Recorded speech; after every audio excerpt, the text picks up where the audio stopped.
آپ یہ ان کی فین کیسے ہیں؟ ہمارے تو مغل اعظم یہی ہیں بھائی. ہماری تو ارے بات سنو بیٹا, یہ عمر تو صرف ایک نمبر ہوتا ہے. ارے واہ واہ. جینا تو وہ ہے جو عمر کو سائڈ پہ رکھ کے جیو جو ہم جیتے ہیں. ہمارے چہرے پہ تو تب اسمائل آئے گی جب بابر ہمیں اپنی گڈریا میں کہیں لے جائیں گے. اچھا ببلی جی نے شاید ادھر نہیں دیکھا, ہمارے پاس رمیز راجہ لیجنڈ سپر سٹار ہیں اپنے ٹائم کے ریمبو, ادھر بھی ذرا نظر کرے. وہ ہم سے نظر چرا رہے ہیں, پتہ کیوں؟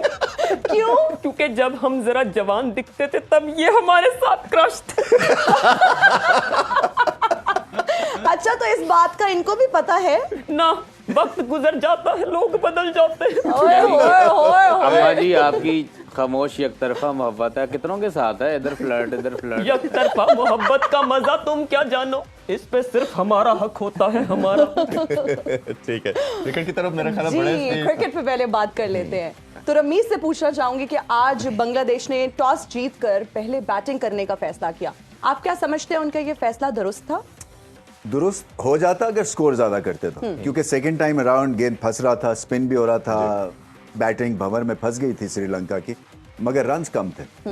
جب 160 ہو 170 رنز ہونا تو آپ کو ایک ہی یا 1.25 پارٹنرشپ کی ضرورت ہوتی ہے لائن کراس کرنے کے لیے, کوئی لمبی پارٹنرشپ کی بھی ضرورت نہیں تھی. تو ان کو بار بار وکٹس لینی تھی, اور میں ہمیشہ یہ کہتا ہوں کہ جب اس طرح کی سچویشن آ جاتی ہے نا, پھر اس کو آپ 35-40 اوور کانٹیسٹ آپ سمجھیں. تو آپ کے جو بہترین چوائسز ہیں نا, آپ نے وہ ساری یوز کرنی ہے, کیونکہ آل آؤٹ کرنے کی گیم تھی یہ. اگر وہ پورے اوورز کھیل جاتے تو یہ میچ جیت جانا تھا. تو 5 وکٹیں تو گر گئی تھیں, مگر وہاں پہ زیادہ اگر وکٹس گر جاتی تو شاید پریشر کریٹ ہو جاتا. رمیز بھائی ہم نے جیسے پری میچ پہ بھی ڈسکشن کی تھی کہ بنگلہ دیش کو بڑا ٹوٹل کرنا ہے, اور ایڈسین تھوڑا سا ڈوجی لگ رہا تھا.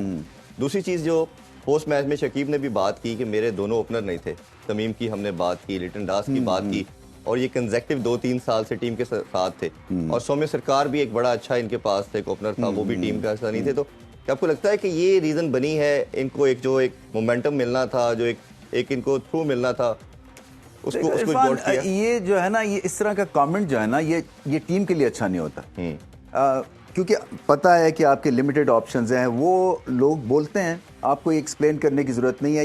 یہ ہوتا ہے جیسے کہ بہانہ ہے کہ جی اس وجہ سے ہم میچ ہار گئے. تو وہ آپ کی نظر ہونی چاہیے کہ کہ اسٹریٹجکلی ٹیکنیکلی کہاں پہ ہم غلط کھیلیں. اور کیونکہ ہوتا یہ ہے کہ جب وہ یہ کہیں گے کہ وہ نہیں تھا, جو آپ کا لاٹ ہے نا, وہ یہ کہتا ہے کہ ہم پہ ٹرسٹ نہیں کرتے ہیں. جب ٹرسٹ نہیں کرتے ہیں تو پھر وہ بالکل بیٹھ جاتے ہیں, سو آپ کا مورال ڈاؤن ہو جاتا ہے.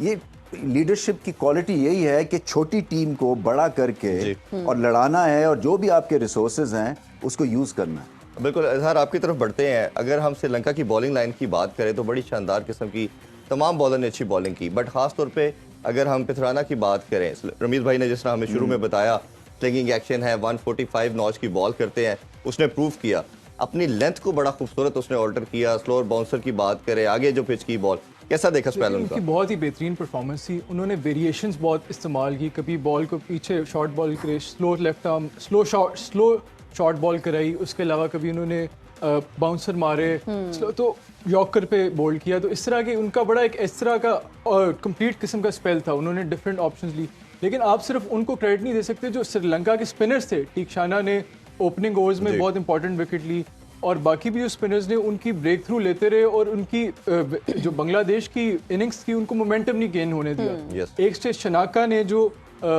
ردوئے کی امپورٹنٹ وکٹ لی, اور خاص طور پہ اس ٹائم میرے خیال میں جو بنگلہ دیش سے غلطی, انہوں نے جو کنڈیشنز کو صحیح طرح اسیس نہیں کیا. یہ جب ان کی 2-3-4 وکٹس گر گئی تھی, انہیں کوشش کرنا چاہیے تھا کہ کسی طرح 50 اوور پورے کھیلتے, اور 160 تک اگر آؤٹ ہونے کی بجائے کوشش کرتے اپنے ٹارگٹ کو 200, 250, 225 تک اسٹریچ کر کے لے کے جاتے. اگر وہ ادھر تک لے کے جاتے تو یہ پچ اتنی آسان نہیں تھی. جس طرح آپ نے دیکھا کہ جب سری لنکا کی شروع میں وکٹس گر گئی, تو اس ٹائم اگر سکور 200 کے قریب ہوتا یا 200 پلس ہوتا تو ان کے لیے بھی چیز کرنا مشکل تھا. اس طرح سے میرا تو یہ خیال ہے کہ ٹاس جیت کے نو ڈاؤٹ شاید جو کنڈیشنز تھے, رین فورکاسٹ تھی, سارا کچھ تھا, تو اس کو مد نظر رکھتے ہوئے شاید دوسری بیٹنگ کرنی چاہیے تھی بنگلہ دیش کو. لیکن اگر انہیں پہلے بیٹنگ کر بھی لی تھی تو انہیں کنڈیشنز کو صحیح طرح اسیس کر کے 250 پلس یا 250 300 والی یہ وکٹ یا کنڈیشنز نہیں تھے. کوشش کرنی چاہیے تھی کہ 200 سے 250 تک اسکور کو لے جاتے اور ایک کمپیٹیٹو اسکور دیتے, جس کو ڈیفینڈ کرنا ان کے لیے